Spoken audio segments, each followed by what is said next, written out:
The trick to making a beautiful cast on edge like this one that looks a lot like stockinette stitch but keeps the stockinette stitch from curling and is decorated with a lovely chain of stitches at the bottom is to start with the chain cast on. The easiest way to do this type of cast on is to use a crochet hook. But if you don't know how to crochet, don't worry, we're not gonna do any crocheting here. We just use the hook as a handy tool. So we make a slip knot and place it on the crochet hook like this. And then we take one needle and align it with the crochet hook so that the working yarn is at the back of the needle. Then we hold all this bunch of crochet hook, needle and the yarn tail in our left hand and take the yarn in the right hand and make a wrap that goes around the needle and ends up on the crochet hook above the stitch that is now sitting on the crochet hook. Then we take the crochet hook in the right hand, holding the yarn in the right hand as well, and the needle and the yarn tail in the left hand, and twist the crochet hook a little bit so that it catches the yarn. And then we pull this yarn through the stitch, forming a new stitch on the knitting needle. And we do it again and again. So we make a wrap and then pull this wrap, forming another stitch. And we do it until we have the number of stitches that we need for the project less one stitch sitting on the knitting needle. Let's say if I was gonna make a swatch that's worked over 6 stitches, I would stop right now when I have 5 stitches over here and 1 stitch sitting on the crochet hook. And then we move this stitch to the needle, but we do it knitwise. So we insert the needle into the stitch from right to left, like this. And it is easier to do if you pull the stitch a little bit, making it bigger. And then once you remove the crochet hook from the stitch, we can pull the yarn to tighten the stitch. So that's what makes this lovely chain of stitches at the bottom. But then we have to do the rest of the work and make this cast on edge so that it looks like stockinette stitch but keeps it from curling. That sounds like magic trick, right? So we start by making a narrow band that will form a tuck. That is basically the secret behind this cast on method. So we purl all stitches in one row. Then we turn the work and knit all stitches in one row. And then we turn the work again and work another purl row.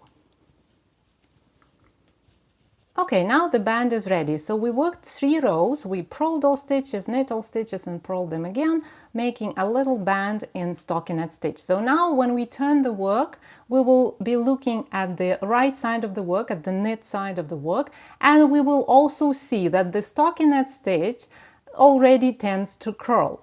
But that's exactly what we're gonna fix in the next row. That is called the tuck row. This is the row when we're gonna make a tuck by pulling a strand from the first row of the fabric and knitting it together with the stitch that's sitting on the left needle. So here's how we do it. First of all, we have to find those strands. To do that, we rotate the fabric like this so that we are looking at the wrong side of the work without turning the work. So we simply kind of twist it around the needle. And then we look at the strands that are showing over here. And the way the fabric is placed right now, we are looking at the strands in the first row that look like upward curves, like smiles. And these strands would be right over here. See, this is our first smile. And this is our second smile, and so on. They all come in the same row. See, all these strands are right here. Once we know how to recognize them, we simply go into that strand from the top down, pick this strand, pull it a little bit to make it slightly bigger, and place it on the tip of the left needle. Make sure the working yarn stays at the right side so it doesn't get caught between the strand and the stitch. That's very important. Now we bring the yarn to the back and knit these two guys together, the stitch and the strand. We knit them together as one. Simple, knit together. Then again, we push the yarn to the right side of the work and look for the next strand.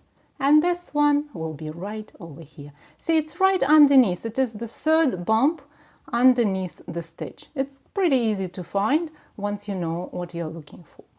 So we put it on the needle and knit these two stitches together.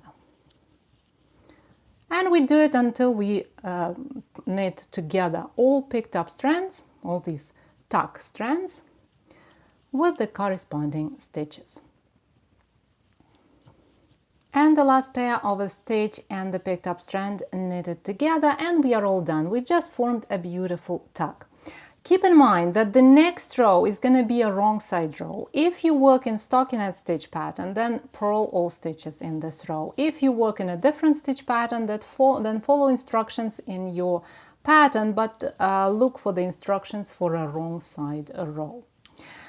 Once you're done, you will see that the edge has no inclination to curl anymore.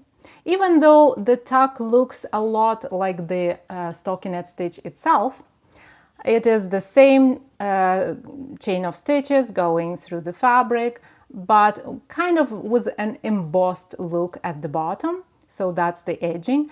The fabric does not curl at all. This little tuck, it keeps it from going up as it usually does.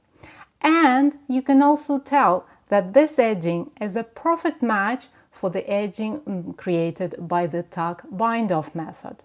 Which of them is cast on or bind off? Who knows? The edges are identical.